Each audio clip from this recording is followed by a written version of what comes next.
Deus tem algo para você hoje, creia em nome de Jesus. Deus tem uma palavra. E quando Deus tem uma palavra, a sua vida muda, o seu futuro muda, a sua vida não é mais a mesma. E quando eu tomo essa palavra de Deus para o meu coração, a minha vida, a minha atitude, a minha caminhada. Quando dizer alguma coisa para você que tem alguma coisa errada, Bom dia, graça e a paz. Quero agradecer. o tema da minha mensagem hoje de manhã é: louvado seja o nome do Senhor, glória a Deus. Tem tudo a ver com Ele.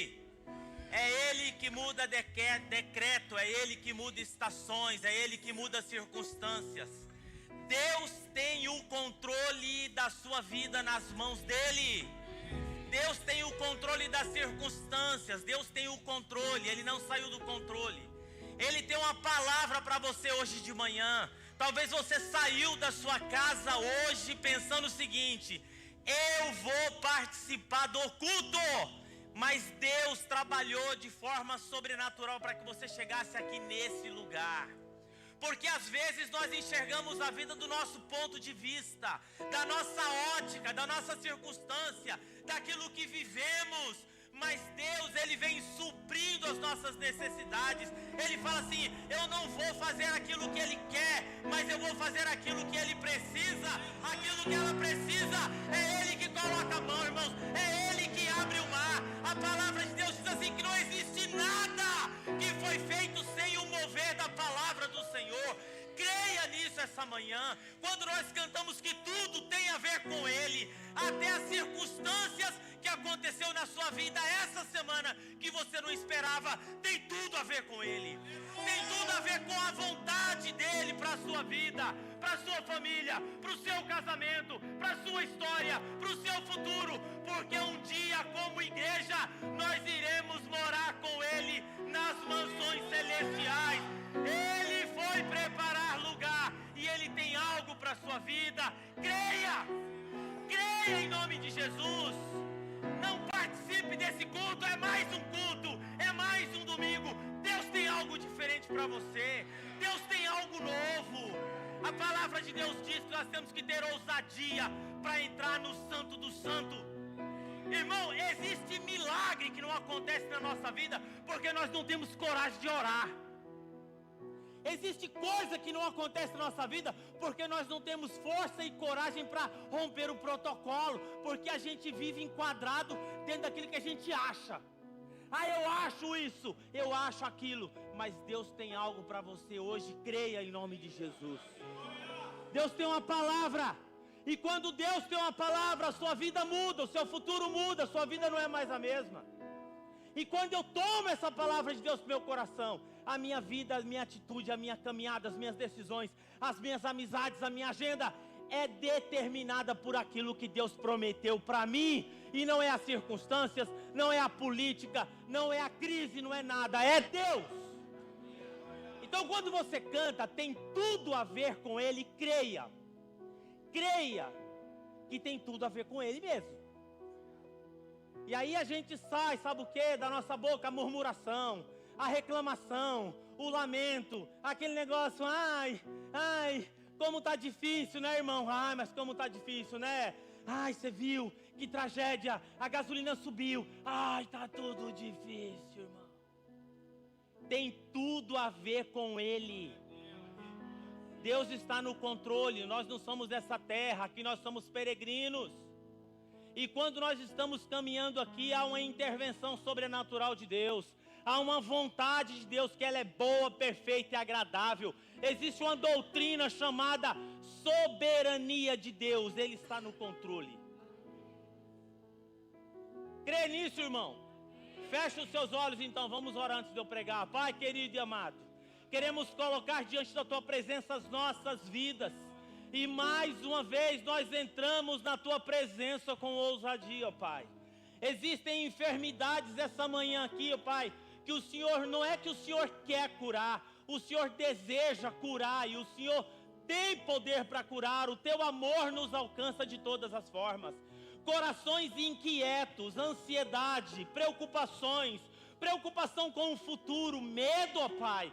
E às vezes o inimigo lança um medo no nosso coração, na nossa mente, subjetivo que não existe. E nós passamos, ó Pai, a caminhar com medo por causa de uma ilusão que o inimigo colocou no nosso coração, na nossa mente, na nossa alma. Mas nós queremos tomar posse da Tua palavra hoje de manhã, que o Senhor Deus é o Deus que cuida dos detalhes da nossa vida, e nós queremos caminhar por fé na Tua palavra que será pregada, na Tua palavra que foi cantada, ministrada essa manhã nesse lugar. Nós cremos, tomamos posse, recebemos, e nós repreendemos toda a ação do mal, toda a ação do maligno, toda seta caia por terra, no poder e na autoridade do nome de Jesus. Oramos. Se você crê, você aplauda o Senhor em nome de Jesus. Creia, creia em nome de Jesus.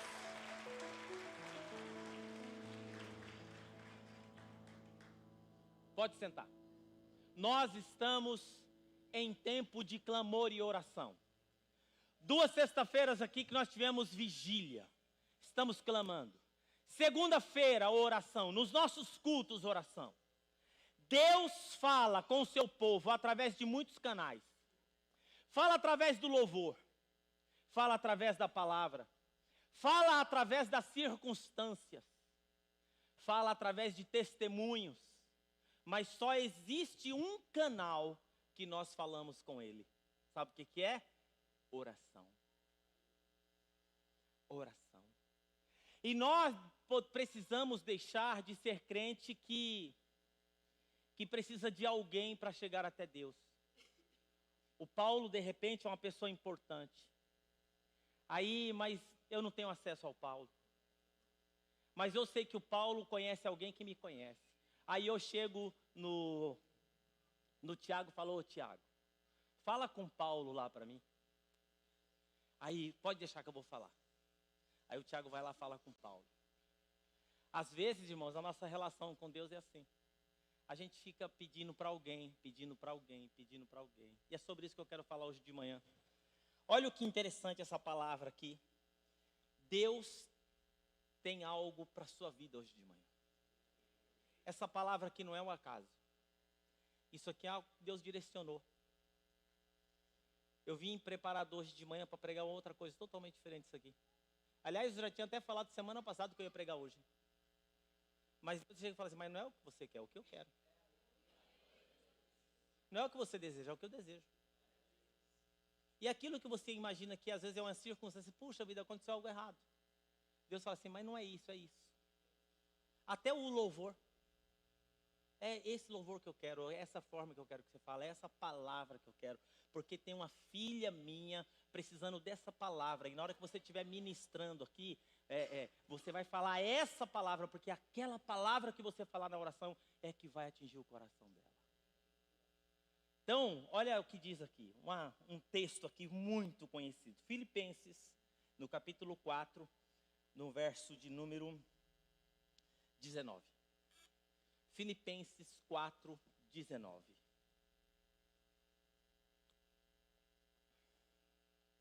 Você que está em casa, seja bem-vindo ao nosso culto. Você que está chegando agora, não deixa de curtir, não deixa de compartilhar. E a partir da semana que vem, eu quero ver se a gente consegue transmitir o nosso culto no Instagram, no Facebook, em 3 canais aí. Vamos espalhar a palavra de Deus, o maior número de pessoas que você puder. Se você não é inscrito no meu canal lá, entra, se inscreva no meu canal no YouTube, porque todos os dias de manhã nós temos conteúdo de devocional para abençoar a sua vida. Entra lá, Silas Andrade Ramos. Você está aqui hoje e fala assim: puxa vida, essa palavra que o pastor Silas pregou, ela é muito longa para ouvir. Mas se você for lá no canal, você vai encontrar palavras de 3 minutos, 4 minutos, 10 minutos. E ali assuntos variados. Você chega lá e fala assim: puxa vida, eu estou com uma amiga minha que ela está com crise de ansiedade. Aí, tem uma palavra do pastor Silas aqui sobre crise de ansiedade. Deixa eu mandar para ela. Tem uma pessoa lá que está com problema de medo. Tem um negócio aqui sobre medo, angústia, dor. Aí você vai encaminhando lá conforme a necessidade. Olha o que diz esse texto aqui, que interessante. O meu Deus, segundo as suas riquezas em glória, há de suprir em Cristo Jesus todas as nossas necessidades. Agora olha aqui para mim, eu vou falar e você vai repetir comigo. Depois que eu falar, você repete. Fala, o meu Deus, segundo as suas riquezas em glória, há de suprir em Cristo Jesus todas as nossas necessidades. Agora fala assim, todas as minhas necessidades. Muito bem, isso aí, glória a Deus. Você crê nessa palavra, irmão? Glória a Deus. Essa é uma bênção. Esse versículo aí, que você leu agora, é uma doxologia. O que é uma doxologia? Há algumas doxologias, é uma finalização. O apóstolo Paulo, quando ele acaba de escrever a carta, quando ele acaba de escrever lá, carta aos Filipenses, Colossenses, Tessalonicenses, Judas, ele finaliza com uma doxologia, uma bênção. A doxologia dominante é aquela que quase todas as igrejas tradicionais terminam o culto dizendo, eu uso um aqui, que o amor de Deus, o nosso Pai, a doce comunhão do nosso Senhor Jesus Cristo, que a consolação do Espírito Santo do Senhor esteja com cada um, que o Senhor faça resplandecer sobre ti o teu rosto, que o Senhor te dê paz, que o Senhor te guarde, que o Senhor dirija a sua vida. Então, a doxologia, outra doxologia espetacular é da de Judas, não o Judas que vendeu Jesus, o outro Judas. Na carta de Judas, olha o que ele diz, a doxologia de Judas. Ora, aquele que é poderoso para nos guardar de tropeços e vos apresentar diante dele imaculados. A ele seja a honra, a glória e o domínio e o poder, a majestade na igreja em Cristo Jesus, pelos séculos dos séculos. Que finalização, que bênção, que declaração. Uma finalização que Paulo escreve aos Tessalonicenses também é muito dizendo. Ele fala assim, muito interessante, ele fala assim, ó, o mesmo Deus da paz vos santifique em tudo, corpo, alma e espírito, sejam conservados íntegros e irrepreensíveis para a vinda do Senhor Jesus Cristo. É um encerramento de uma carta com uma bênção. Esse texto aqui que nós lemos, de Filipenses, é uma bênção final. É uma bênção final. Paulo está fechando a carta aos Filipenses. Ele está escrevendo essa carta da prisão, nós sabemos. O tema da carta aos Filipenses é a alegria. E Paulo está ali com os braços amarrados no tronco e ele está com as pernas presas. E ele não tem o mínimo de recursos de higiene. E ele dita essa carta, cujo tema central é a alegria. Ele fala assim, alegrai-vos sempre no Senhor. Outra vez vos digo, alegrai-vos. E ele diz também assim, que ele aprendeu a viver contente. E ele conclui a carta com essa bênção. O meu Deus, segundo a sua riqueza em glória, há de suprir. Quando ele fala isso, ele está falando das ofertas que os irmãos mandaram. Uma oferta que ele está usando um termo de gratidão para agradecer aquilo que ele recebeu dos irmãos. Como nós podemos aplicar essa palavra como bênção para a nossa caminhada e para o nosso dia a dia? Nós temos que aplicar a palavra do Senhor, nós temos que tomar posse da palavra do Senhor. Existem pessoas que não tomam posse, né? A Bíblia existe mais de 35 mil bênçãos. Já imaginou um negócio desse? E às vezes nós vivemos como mendigos espirituais, porque nós não conhecemos as bênçãos do Senhor na palavra, você não consegue nem declarar. Você não consegue declarar as bênçãos porque você não conhece. 35 mil bênçãos. E a gente não entra, a gente não declara, a gente não fala, a gente não profetiza sobre a nossa vida. Então a primeira coisa que precisamos ter certeza aqui nesse texto, que parece simples, mas não é, é que temos um Deus pessoal. Nós temos um Deus pessoal. Nós temos a tendência assim de dizer, Deus é Deus do universo, Deus é Deus de todas as pessoas. Verdade. Não há nenhuma contradição nisso.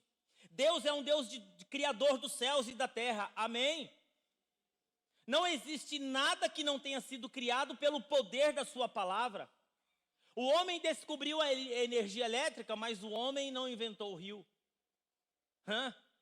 O homem, ele descobriu, ele construiu lá, inventou a usina nuclear, a energia nuclear, mas o homem, ele não criou os elementos naturais.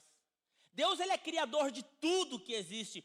Todas as coisas são tiradas das mãos daquele que o criou. Já imaginou a grandeza disso? Mas Paulo, ele usa uma palavra aqui muito interessante.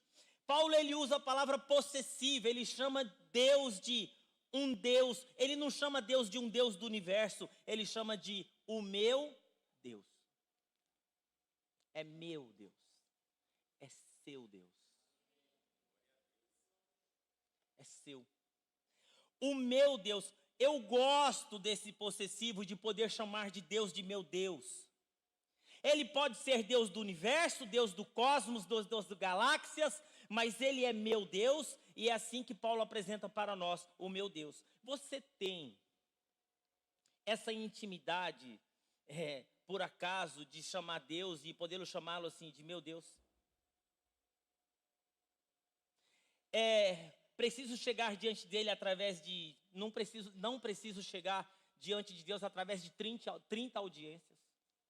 Para falar com fulano, para falar com cicrano, para falar com beltrano, para falar com isso, para falar com aquilo, para poder chegar até ele. Eu chamo ele de o meu Deus.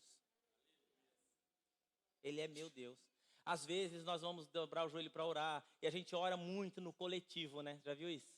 Abençoa a nossa vida, Senhor, abençoa os familiares, abençoa, mas nós não nos relacionamos com Deus no nível pessoal, assim, eu e ele. É eu e ele, geralmente é eu, ele mais alguém, é eu e ele mais não sei o que tem, é eu e ele mais não sei o que tem, mas eu e ele ali, eu e ele, para que fulano, para falar com cicrano, para cicrano falar com beltrano, para chegar a ele, não, ele é seu Deus, ele é seu Deus, ele é o seu pai, e você pode chegar diante dele e dizer assim, meu Deus. Ele pode ser Deus hoje de 6 bilhões e meio de pessoas, e você pode dizer, ele é meu Deus.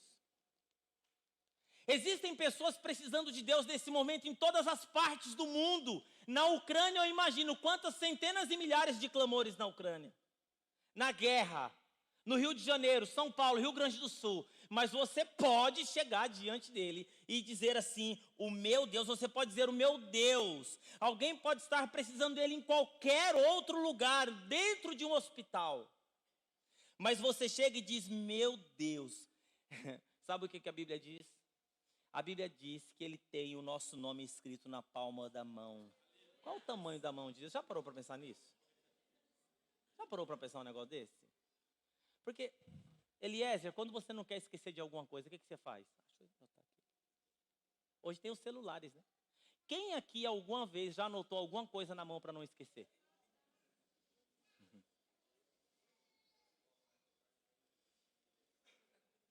Já parou para pensar que Deus, ele olha lá e fala assim, Tuco, ou Tuco aqui, está escrito Tuco. Lauro, está aqui Lauro. Ó, Sidney, está aqui, Sidney.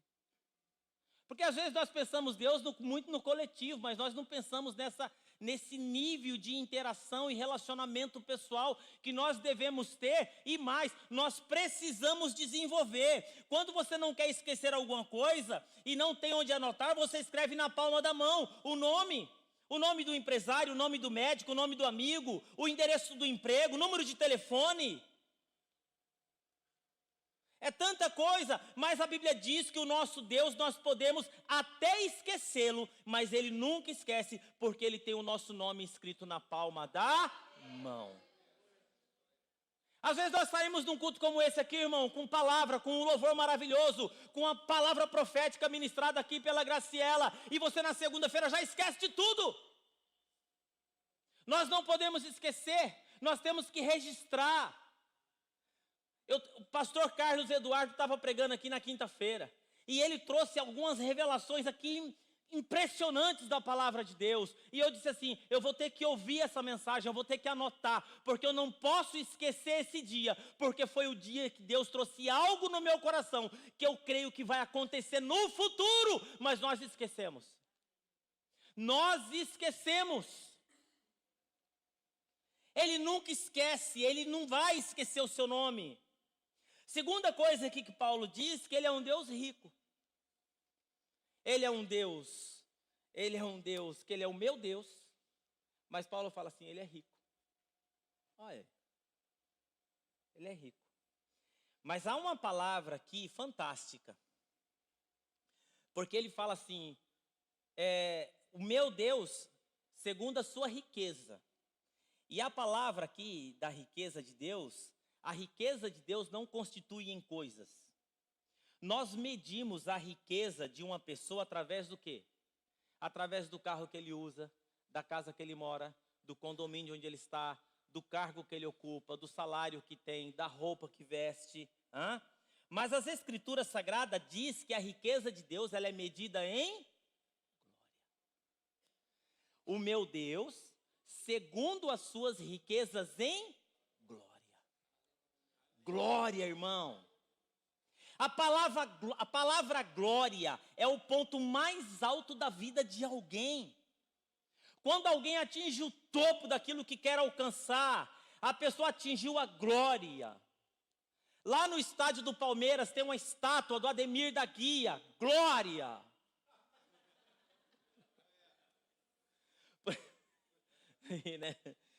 Porque ele atingiu a glória, então tem uma estátua dele lá, glória. Do Ademir da Guia, está lá. Isso é glória. Glória é aquilo que não se mensura. Glória é aquilo que não se pode medir. Deus é rico em glória. Deus tem glória, Deus tem poder, majestade.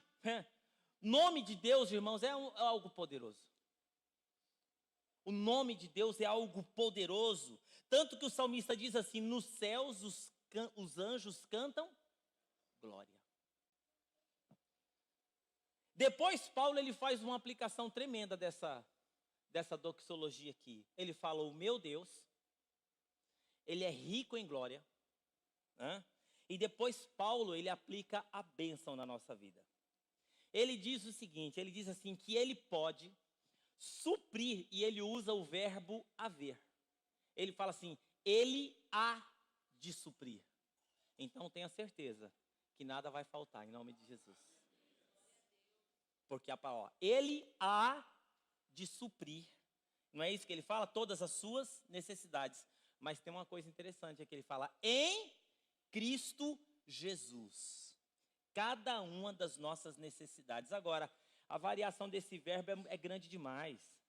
Porque ele pode ser usado de várias formas, mas esse Deus, ele pode, e ele é tão grande que ele supre através de Jesus. Deixa eu dizer uma coisa para você, não tire Jesus da sua relação com Deus. Não tire Jesus da sua relação com Deus. Jesus disse, ninguém vem ao Pai senão por mim. O apóstolo Paulo diz assim, que há só um Deus e há só um mediador entre Deus e os homens, Jesus. Quando Cristo foi na cruz e abriu os braços, só um pouquinho de lembrança aqui, a palavra religião vem do latim religare. Ele me reconectou com Deus. Ele abre as mãos na cruz, de um lado ele pega a minha mão, do outro lado ele pega a mão de Deus, e acontece a religação, porque eu estava de costas para Deus, e na minha conversão, ele me justificou, ele me adotou, ele me regenerou, e agora eu tenho contato com ele. Não tire Jesus da sua relação com Deus. Jesus, tudo que pedires ao Pai em meu nome, ele fará. Não adianta usar outro nome. Você pode sair desse culto e quando você dobrar o seu joelho, e aí você fala assim, Senhor, eu estava no culto e o pastor Silas usou essa palavra. Não vai funcionar. Eu estava no culto, o Mateus pregou. Não vai funcionar. Eu estava no culto, o pastor Júlio, a pastora Márcia, Senhor, eles falaram isso. Não vai funcionar. É Jesus. Jesus. Uma lembrança, necessidade de ser ligado outra vez. A única maneira de se ligar a Deus é através de Jesus Cristo. Ele é a fonte da ligação. E Paulo está dizendo que ele há de suprir em Cristo Jesus. Jesus é o fiador das nossas contas. Ele assina lá. Ele que assina o nosso papagaio. Quem conhece essa expressão? Papagaio é quando a gente deixava pendurado na venda, né? Você sabe o que é venda, gente?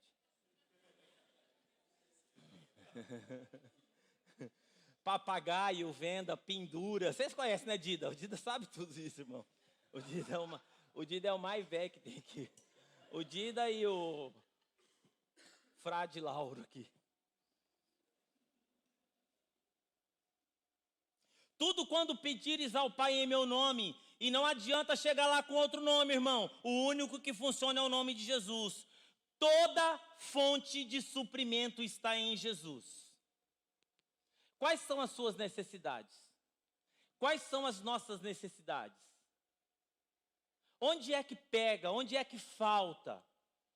Bom, nós temos 3 níveis de necessidades fundamentais na nossa vida. Todo mundo é assim, não adianta. São necessidades físicas, emocionais e espirituais. Se você procurar, tudo que você precisa está nessas 3 áreas: físicas, espirituais e emocionais. As crises que enfrentamos se encaixa nessas 3 áreas aí, ó. Nessas 3 palavras: as minhas necessidades físicas, corpo, finanças, família. E aqui eu tenho as minhas necessidades. Os problemas materiais, então, nem se fala, né? Porque Paulo, ele usa todas as necessidades. Não é só necessidades espirituais. Mesmo porque nós somos seres integrais. Quando acontece alguma coisa na sua vida lá que é física, vai afetar o seu emocional, vai afetar a sua alma, é financeira, afeta toda a família. Problemas materiais. Jesus Cristo é a fonte para a resposta de qualquer problema material. Jesus Cristo é a fonte, é o resultado para qualquer problema material. Jesus não misturou material com espiritual. Por exemplo, quando era material, um dia ele estava pregando, havia 5.000 pessoas. 5.000 pessoas sentadas, homem fora, mulheres e crianças. Tinha 10.000. 10.000. Deu a hora do almoço, os discípulos: Senhor, dispensa o povo, porque não tem comida para todo mundo. Jesus diz: deem vocês mesmos aí comida para o povo. E o povo enfiou a mão no bolso e falou assim: o dinheiro que tem aqui não dá. O dinheiro que eu tenho não dá para resolver o problema. Mas tem um garoto aqui com 5 pães e 2 peixes. 5 pães e 2 peixes para 5.000. Jesus pega aquele alimento e começa a multiplicar. E aqui, é um sinal da presença de Deus, que transforma o pouco em muito. Eu não sei, irmão, como que era na minha casa, eu nem consigo lembrar. Como que o meu pai conseguia suprir, sabe? Era uma coisa assim mágica, sobrenatural. 10 filhos em casa, só um homem trabalhando. Porque uma mulher que tem 10 filhos não consegue trabalhar. E Deus, ele supria cada necessidade. Os filhos iam crescendo, as necessidades iam chegando. E Deus ia suprindo, e Deus ia suprindo, e Deus ia suprindo. Meu pai nunca deixou de ser fiel a Deus nos dízimos, nas ofertas. Nunca. Meu pai poderia ser um homem que poderia, ele dar todas as desculpas do mundo para falar assim: olha, Deus vai entender. Só que quando nós temos uma dimensão de um Deus, que ele é rico em glória, nós não temos esse tipo de dificuldade. Porque é uma confiança no nosso coração. Eu estava preparando uma mensagem para quinta-feira. Disse que Moisés chegou diante de todo o povo e foi repartir a terra. E no Pentateuco diz o seguinte: que um homem que morria e não deixava filho homem, mulher não poderia receber herança nenhuma. A mulher ficava largada na vida. E um homem tinha 5 filhas. E essas 5 filhas agora que andou durante 40 anos no deserto. Agora não tem herança, não tem sustento, não tem nada. Mas o Pentateuco diz lá escrito, na lei que Deus mandou Moisés escrever: quando um homem morrer e esse não tiver filho, a herança não poderá ser deixada para as mulheres. E essas 5 meninas quebraram o protocolo, chegaram diante de Moisés e falaram assim: nosso pai morreu. E agora, como que nós iremos fazer para viver? Como que nós iremos plantar? Como que nós iremos colher? Como que nós vamos sobreviver? A Bíblia diz assim que Moisés foi para a tenda e conversou com Deus. 5 meninas que resolveram quebrar o protocolo e romper aquilo que era de costume do povo. Jamais, elas poderiam ser apedrejadas. Sabe o que Deus falou para Moisés? Moisés, está escrito no texto exatamente assim: elas têm razão. A partir de hoje, eu mudo o decreto, que quando um homem morrer, e esse assim, será dado a herança para aqueles que só têm filhas assim. Deus muda leis por sua causa. Deus muda leis por sua causa. E nós precisamos entender essa relação que nós temos com Deus, de um Deus que tudo pode, que um Deus que é rico em glória. E quando eu entendo que Ele é rico em glória, que Ele é poderoso para fazer infinitamente mais tudo que pedimos ou pensamos, eu alinho minha vida conforme isso que eu creio. O problema é que a nossa vida não é alinhada com aquilo que cremos. Nós cremos, mas tem essa maldita palavrinha na nossa vida. Eu creio, mas eu não posso entregar o dízimo. Eu creio, mas eu não perdoo. Eu creio, mas eu preciso esperar ele dar o passo. Eu creio, mas depende somente dele. Eu creio mais, né, pastor? Mas depende da minha mulher. Eu creio, mas o senhor sabe, né? Depende do meu chefe. Eu creio, né, pastor, que se eu dedicar, assim, nas coisas de Deus de forma exponencial, dedicada, de coração, excelente, eu creio, mas o senhor sabe, né, a gente tem as lidas da nossa vida, né? E quando eu coloco esse mais, irmãos, eu desconsidero tudo aquilo que eu creio. E nós precisamos aprender que decreto de Deus é decreto de Deus. O meu Deus, segundo a sua riqueza em glória, há de suprir em Cristo Jesus todas as nossas, então não tem mais, irmão. Ai, eu vim no culto, olha, foi uma bênção, mas o telão não funcionava. Eu não consegui cantar. O telão é mais poderoso do que Deus. O telão tem mais significado do que aquilo que a Graciela cantou aqui. O telão acabou com o culto. O telão acabou com o seu culto. Já viu? As pessoas que usam essa expressão. Ai, o culto hoje não estava muito bom. Eu queria entender essa expressão, sinceramente. O culto hoje não estava muito bom. Porque o culto é algo que eu venho prestar a Deus. Ele é algo individual. E se eu venho no culto e o culto não está bom, então eu não estou bem. Eu não adorei direito, eu não prestei atenção, eu não orei, eu não vim concentrado, eu fiquei desconectado, mexendo no WhatsApp. Por que quem fica mexendo no WhatsApp na hora do culto, irmão, não está na presença de Deus? Porque uma pessoa que está na presença do Deus Todo-Poderoso não consegue ficar digitando no WhatsApp. Uma pessoa que está na presença do Deus Todo-Poderoso não consegue ficar mandando mensagem e resolvendo um probleminha de última hora. Estou diante de Deus, cara. Estou diante de Deus. Dias atrás eu estava reunindo com a galerinha aqui da comunicação. Eu falei assim, qualquer pessoa que for trabalhar na comunicação da igreja, é proibido o uso de celular. É proibido o uso de celular. Qualquer pessoa que estiver trabalhando na área de comunicação da igreja, é proibido o uso de celular. Porque de vez em quando o pastor está aqui, quem está assistindo em casa, eu saio. E a pessoa que está em casa, pensa que eu fui arrebatado e ele ficou. Porque eu sumi da tela. Porque o cara que está cuidando da comunicação, ele está aqui, ó.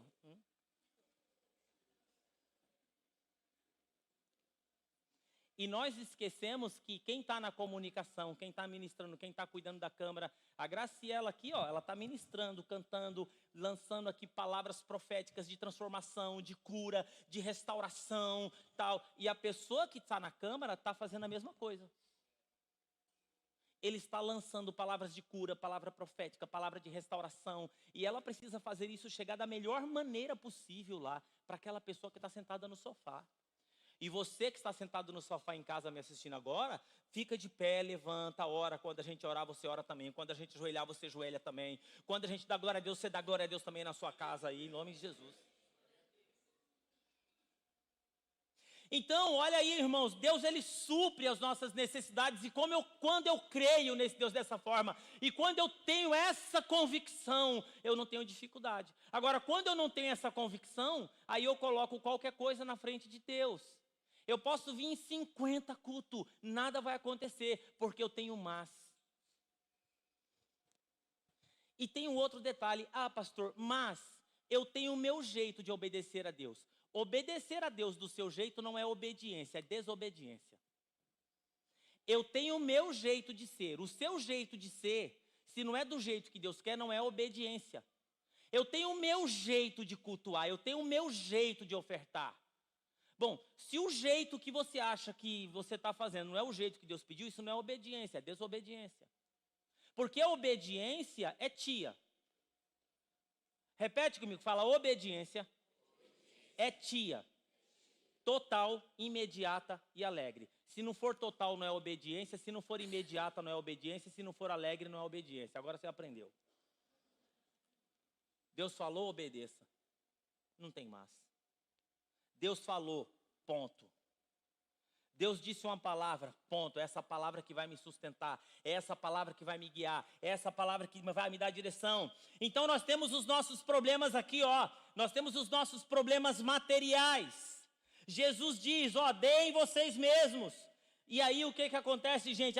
O poder e a capacidade de Deus de suprir, de multiplicar é impressionante. Porque diz que ele começa a servir. E ele serve 5.000 homens e sobrou 12 cestos com pães e peixes. E o judeu foi lá e inventou o McDonald's.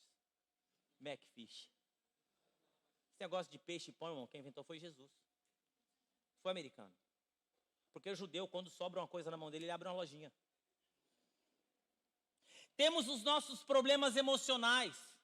Hoje a doença, você sabe como que é, a ansiedade, a crise, a preocupação. A ansiedade é essa espera, sabe, esse medo de algo que vai vir e que você não sabe o que é. E você fica naquela expectativa, esperando que algo vai acontecer. E o medo toma conta do seu coração, a ansiedade toma conta do seu coração. E você fica desesperado, é uma espera.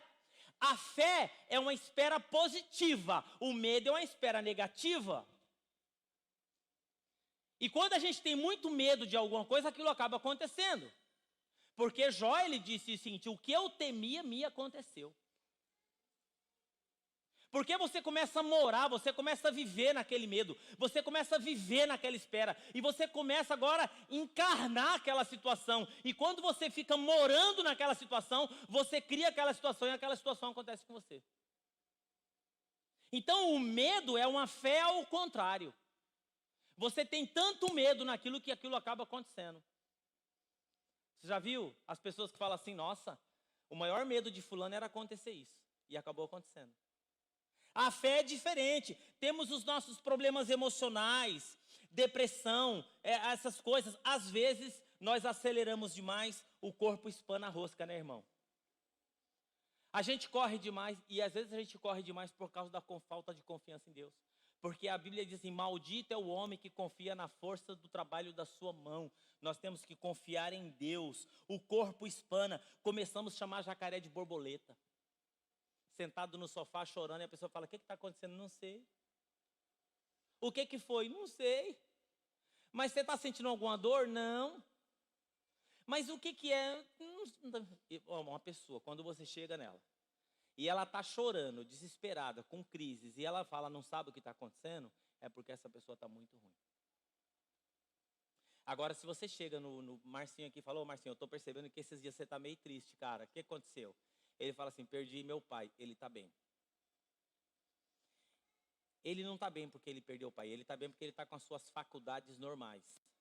Então nós temos as nossas crises emocionais, as nossas perdas. Gente que já perdeu filho, marido, esposa, às vezes entra numa fase difícil. Mas o apóstolo Paulo diz, o meu Deus, segundo a sua riqueza em glória, há de suprir cada uma das vossas necessidades.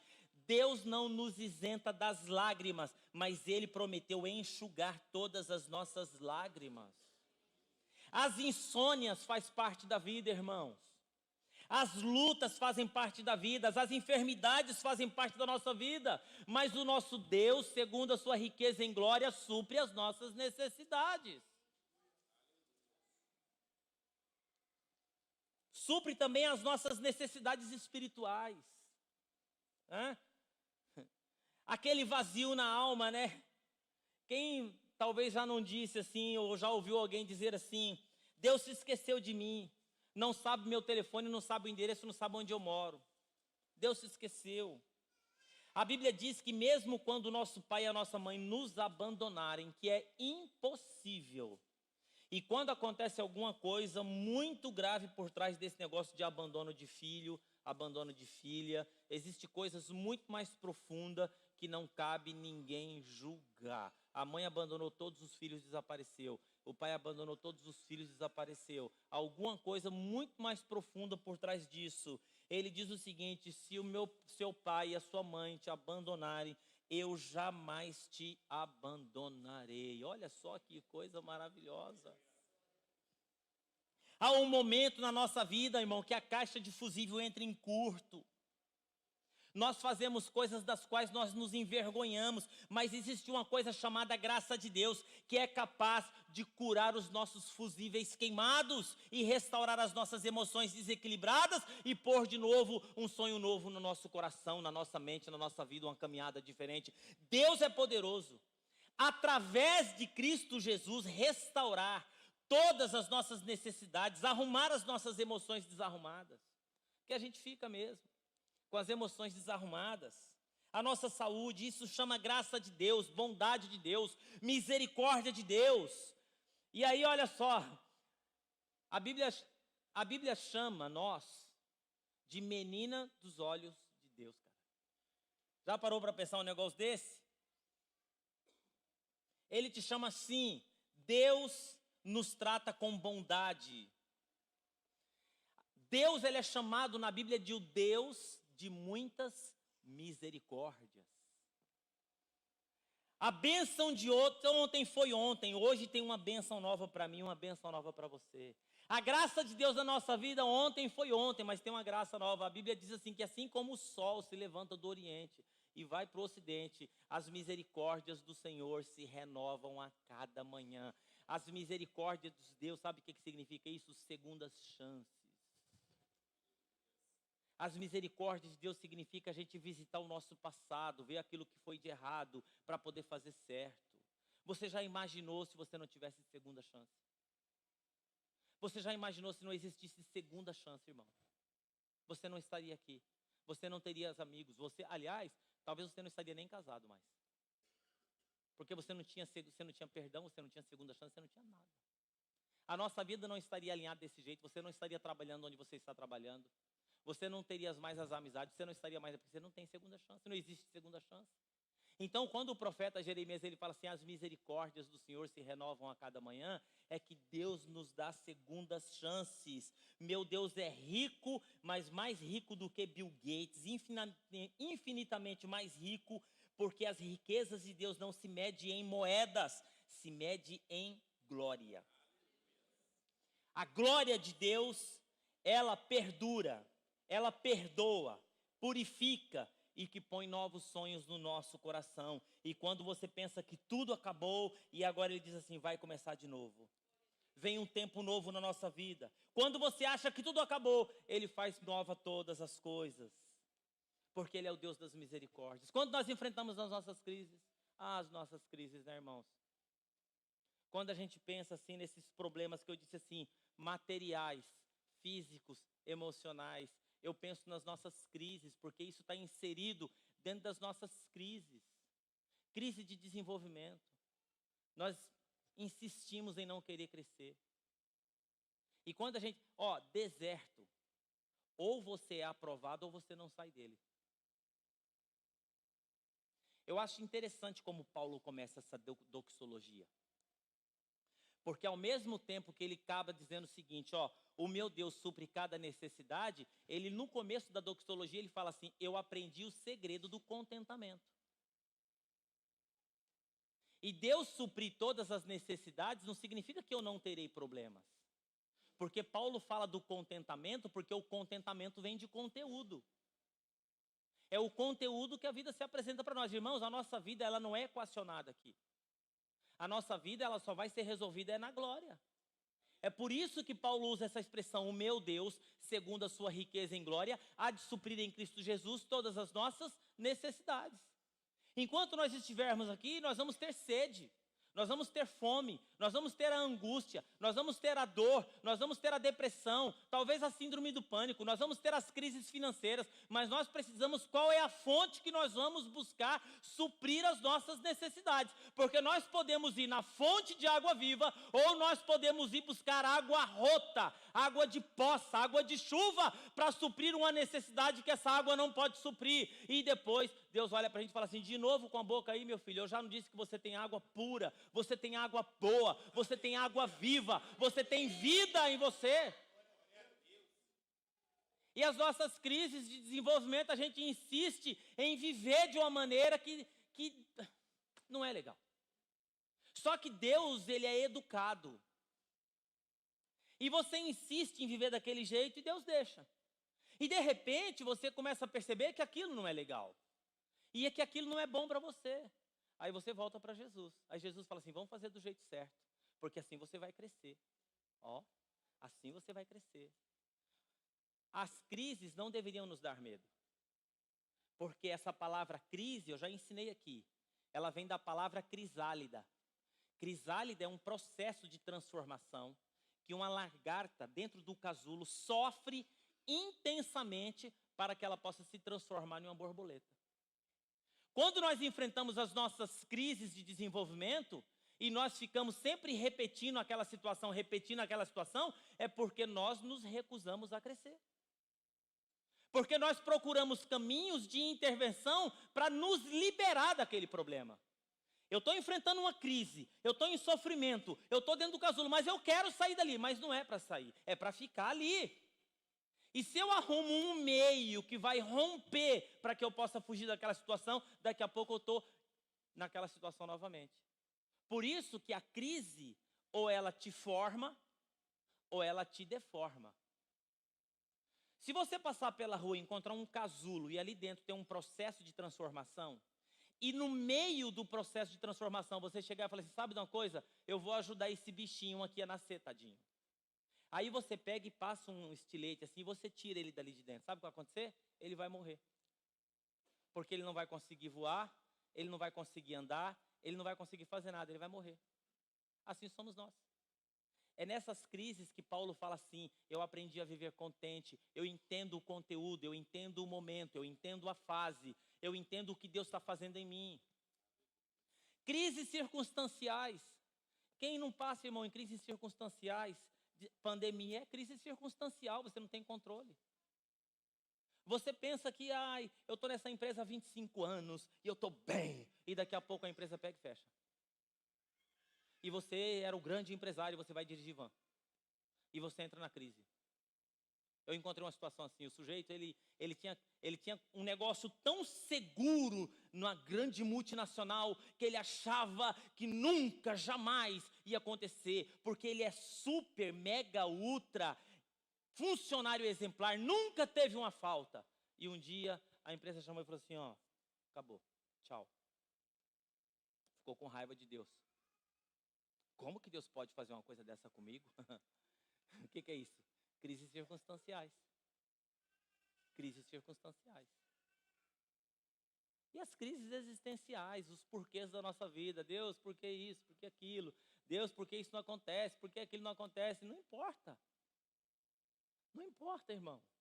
Paulo, ele está dizendo, eu gosto desse contexto de Paulo, porque ao mesmo tempo que ele fala assim, ó, eu aprendi a entender, eu não sabia, eu não conseguia, mas Deus me deu ferramentas para que eu pudesse olhar aquilo que eu estou vivendo, entender, compreender e passar por isso.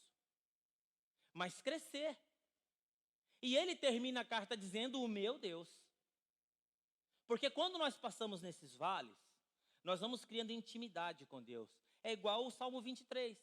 O Salmo 23 é um testemunho de Davi, mais ou menos assim. Davi, como é que você fala do seu Deus para mim? Ele fala assim, ele é o meu pastor.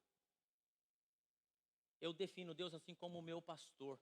Por quê? Porque eu também cuidei das ovelhas do meu pai. Eu sei o que é andar no deserto. Eu sei encontrar os caminhos das águas frescas. Eu sei como proteger o rebanho para o lobo não vir. Então, como eu cuidava das ovelhas do meu pai, como eu andava no deserto, como eu entendia os caminhos, as idas e vindas. Quando eu olho Deus trabalhando na minha vida, eu vejo assim que Deus, Ele é o meu pastor. Ele me conduz às águas tranquilas. Ele refrigera a minha alma. Ó, quando eu passar pelo vale da sombra da morte, eu gosto dessa palavra, passar, porque não é ficar. Não temerei mal algum, porque Ele vai passar comigo.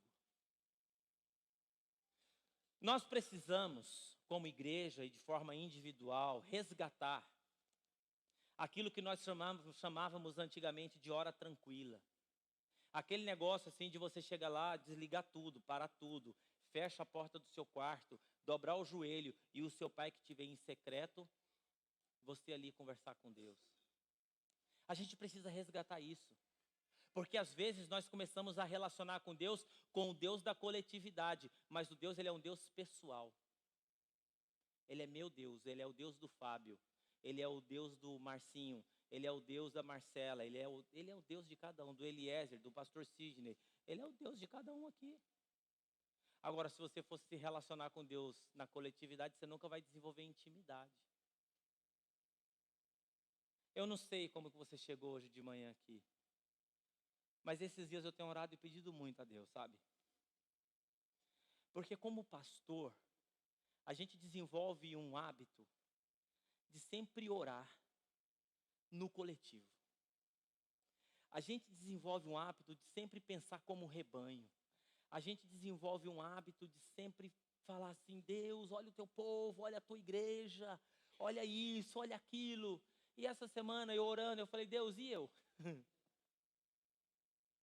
É tanto povo, é tua igreja, é tanto comunidade, é construção, é isso, aquilo, e eu?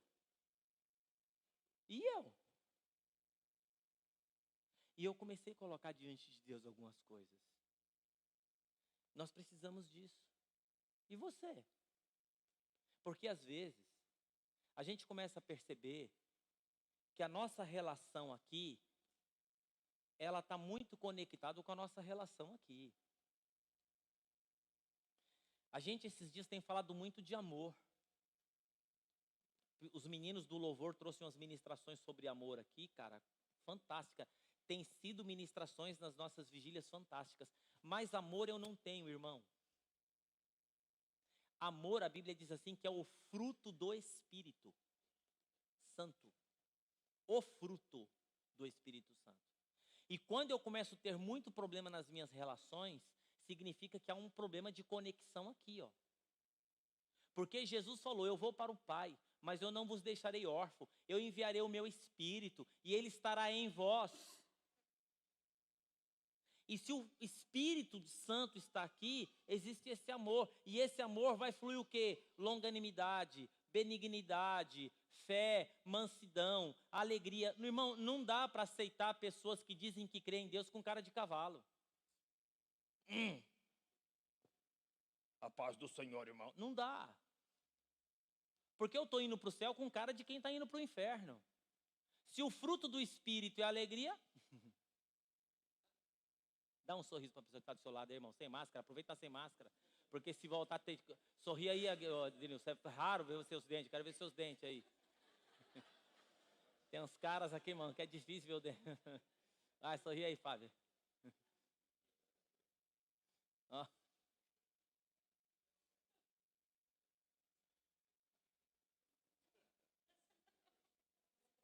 Tira a mão da boca. Né?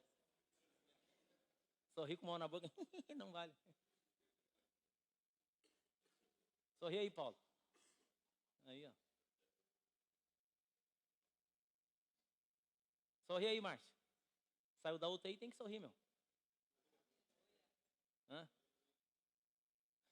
Vamos ficar em pé? Vou chamar o louvor aqui.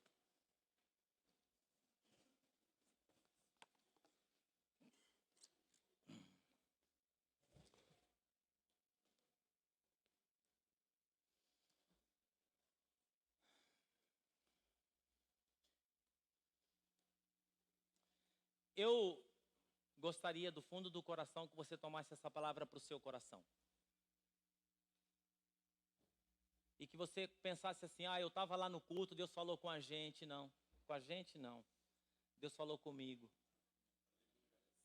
Mais do que isso, se você crê nessa palavra como vinda da parte de Deus para a sua vida, comece a tomar decisões, alinhar a sua vida conforme aquilo que Deus falou para você. Se Ele é o seu Deus e Ele é rico em glória, não fica preocupada com A, com B, com C. Seja somente aquilo que Deus pediu para você ser, em amor, paz, alegria, longanimidade, benignidade, porque o meu Deus, que me dá também essas virtudes, que traz para mim essas virtudes, Ele vai fazer todas as outras coisas. Porque Ele é rico em glória. Porque no final, irmão, tem tudo a ver com Ele. A nossa relação, a nossa caminhada, a nossa forma aqui, tudo a ver com Ele. Não é com A, com B, com C. Se existe alguma coisa que pode interferir na sua vida, não são pessoas. Não existe nenhuma palavra da parte de Deus e nenhuma promessa da parte de Deus para a sua vida que pode ser impedido por um ser humano. Porque a nossa luta não é contra carne nem sangue, mas contra principados. Fala para a pessoa que está do seu lado. Eu sei que isso é chato, mas só essa vez. Vai, eu não gosto disso também. Eu não gosto disso. Quando o pastor está aqui e fala assim, fala para a pessoa que está do seu lado. Fala. Eu fui assistir um culto uma vez, mano, que o cara, cada frase era falar para a pessoa que está do seu lado. Mas só dessa vez. Eu prometo que nunca mais vou falar isso para você. Nesse culto. Ó. Fala para a pessoa que está do seu lado assim, a nossa luta não é contra pessoas.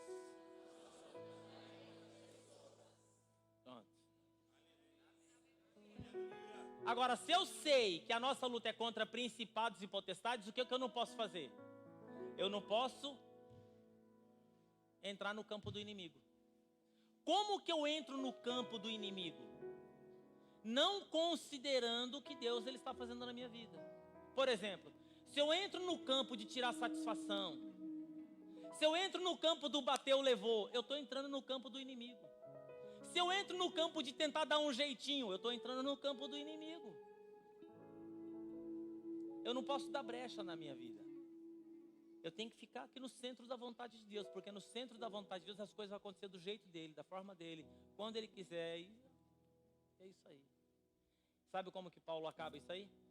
E a paz de Cristo, que excede todo o entendimento, guardará os vossos corações e as vossas mentes em Cristo Jesus. Fecha os seus olhos e vamos orar. Pai querido e amado, nessa manhã, Senhor, nós cantamos aqui, tem tudo a ver com Ele. Ainda que os montes se movam, ainda que, Senhor, ainda que exista uma pandemia global, o Senhor continua no controle de todas as coisas. Nós queremos descansar na Tua presença essa manhã. E nós queremos apresentar as nossas necessidades. Senhor, eu quero apresentar essa manhã as minhas necessidades. Eu quero colocar a minha filha. Eu quero colocar o meu filho. Eu quero colocar o namoro da minha filha, o namorado dela, a família dele. Eu quero colocar o ministério do meu filho, Mateus. Que o inimigo às vezes tenta destruir, que o inimigo às vezes tenta entristecer. Eu quero colocar a minha vida, Senhor, os meus anseios, as minhas angústias, Senhor, a minha dificuldade em esperar. Senhor, cuida de mim, Senhor, porque eu sei que o Senhor é o meu Deus, e o Senhor há de suprir as minhas necessidades. Me ensina a descansar dentro do conteúdo que a vida se apresenta para mim, Senhor. E que cada um aqui nesse lugar possa receber da parte de Deus aquilo que ele necessita. Senhor, nós não temos consciência, o nosso tribunal interior não é capaz de julgar se aquilo que está acontecendo é bom ou se é ruim. Porque só o futuro vai dizer, e nós sabemos que o futuro está nas tuas mãos. Que nós possamos confiar na tua palavra que diz: eu é que sei que pensamentos tenho a vosso respeito. são pensamentos de paz e não do mal, para vos dar o fim que desejais. Que possa haver descanso e paz na vida dos teus filhos.